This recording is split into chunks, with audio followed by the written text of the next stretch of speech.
നമ്മുടെ വെറ്റിനറി കോളേജിലെ വിദ്യാർത്ഥി സിദ്ധാർത്ഥൻ്റെ കൊലക്കേസിൻ്റെ അന്വേഷണം എന്താവും എന്നുള്ള ആശങ്ക എനിക്ക് വളരെ ശക്തമായിട്ട്. കാരണം എനിക്കതിൽ ആശങ്കയൊന്നുമില്ല.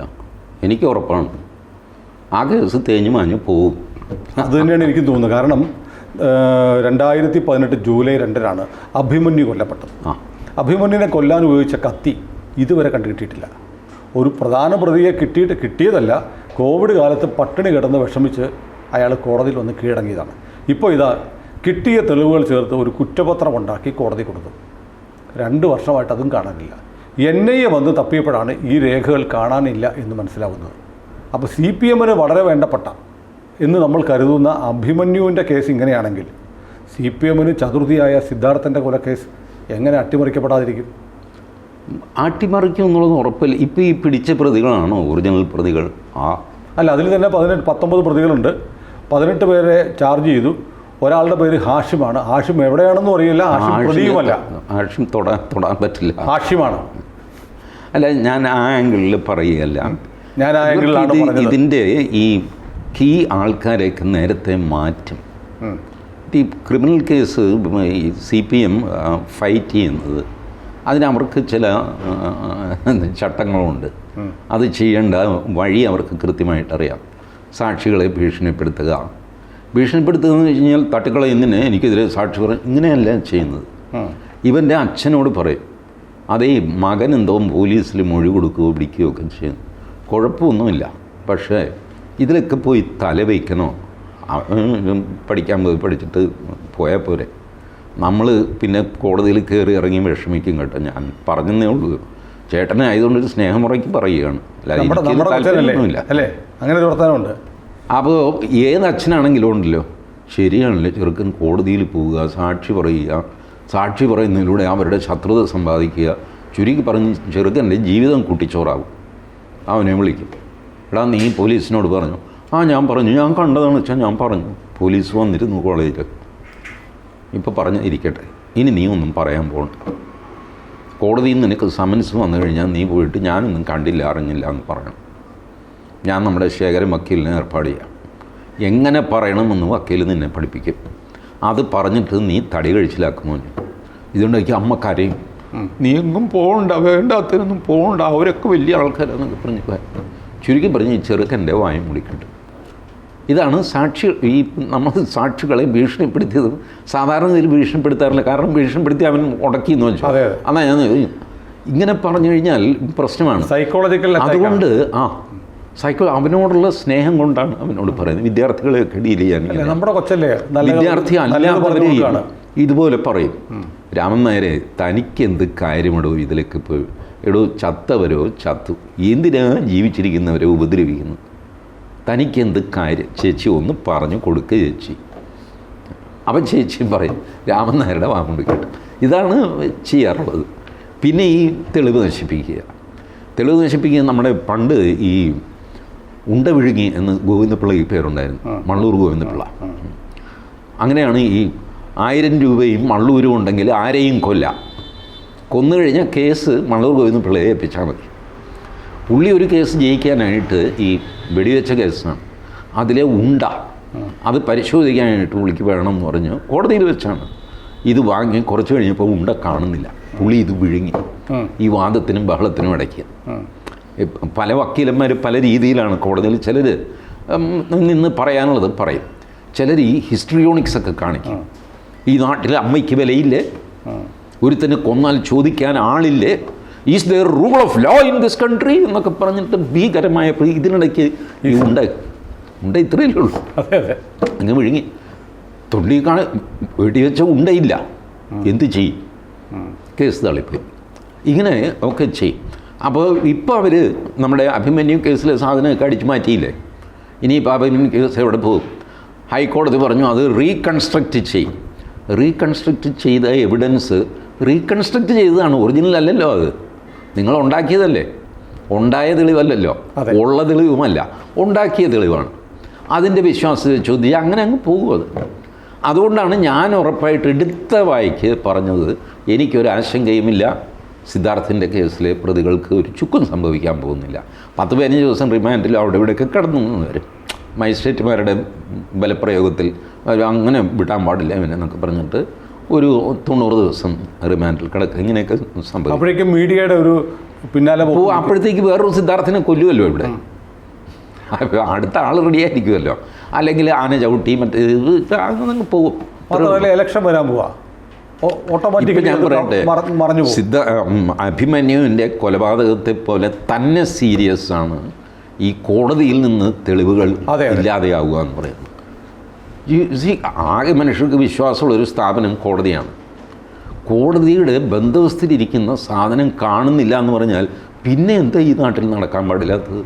അതിന് വല്ല വാർത്താ പ്രാധാന്യം, വാർത്ത വന്നു, ബട്ട് അതൊരു മെയിൻ ചർച്ചയാകുന്നില്ല. It is a very serious thing. It is affecting the law and order, rule of law in the country. കോടതിയിൽ നിന്ന് സാധനം മോഷണം പോവുക നമ്മുടെ നാട്ടിൽ നിരോധിക്കപ്പെട്ട ഒരു സംഘടനയുടെ ആളുകൾ പ്രതികളായ കേസാണ്. ദിലീപിൻ്റെ കേസിൽ നോക്കിയേ, കസ്റ്റഡിയിൽ വെച്ചിട്ട് ആ വീഡിയോ മറ്റാരോ കണ്ടു എന്ന് പറഞ്ഞിട്ടാണ് അടുത്ത കേസും പുക്കാറും ഒക്കെ ഉണ്ടായത്.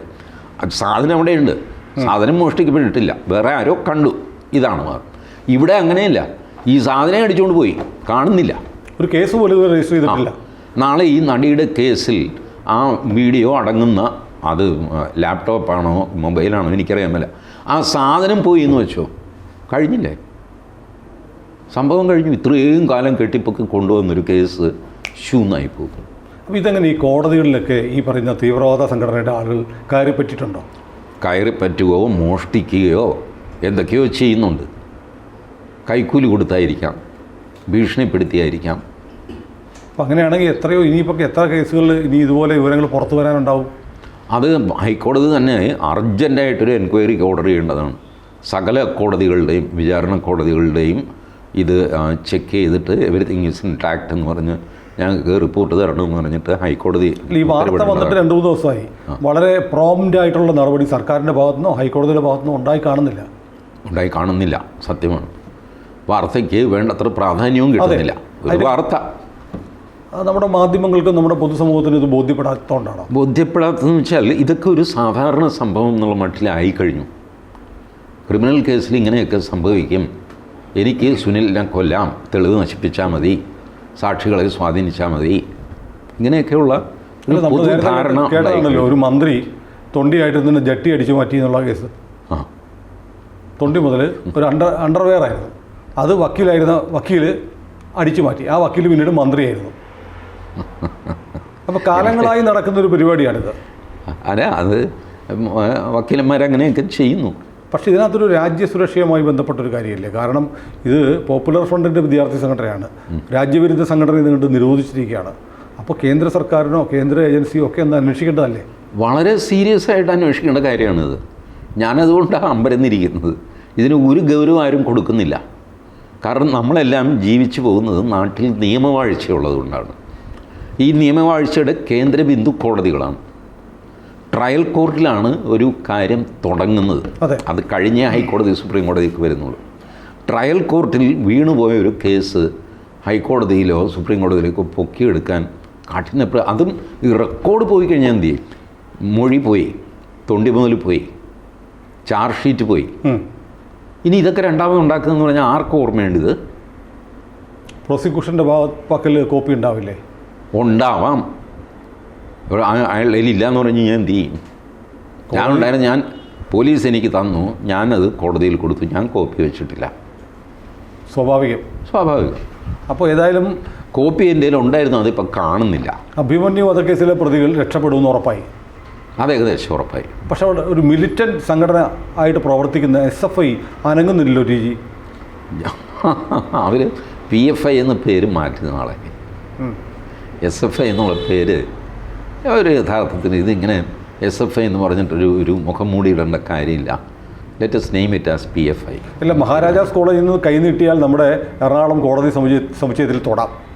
എന്നിട്ടും മഹാരാജാസിലെ അഭിമന്യുവിൻ്റെ കോളേജിലെ SFI പോലും ഒന്ന് പ്രതിഷേധിക്കുകയോ ഒരു ധർണ നടത്തുകയോ ഒന്നും ചെയ്യുന്നില്ല. ഒന്നും ചെയ്യില്ല എന്ന്. കാരണം അവർ തന്നെയല്ലേ ഇത് ഓർഗനൈസ് ചെയ്തിരിക്കുന്നത്. പിന്നെ അവരെങ്ങനെ പ്രതിഷേധിക്കുന്നത്? അവർ പ്രതിഷേധിക്കുക എന്തിനാണെന്നറിയാമോ? സംസ്കൃത സർവകലാശാലയുടെ വൈസ് ചാൻസലറെ മാറ്റിയിട്ട് വേറൊരാൾക്ക് ചാർജ് കൊടുത്തു. അതിൻ്റെ പേരിൽ ആരിഫ് മുഹമ്മദ് ഖാൻ രാജിവെക്കുക എന്നൊക്കെ പറഞ്ഞിട്ട് അവർ സമരം ചെയ്യും. ഈ വൈസ് ചാൻസലറെ ആരായാൽ പിള്ളേർക്ക് എന്താ? സംസ്കൃത സർവകലാശാലയിലെ വൈസ് ചാൻസലറെ മാറ്റിക്കഴിഞ്ഞാൽ മഹാരാജാസ് കോളേജിലെ പിള്ളേർക്ക് എന്താ നഷ്ടം? എനിക്ക് മനസ്സിലാവുള്ളൂ. ഞാനും കോളേജിലൊക്കെ പഠിച്ചാണ്.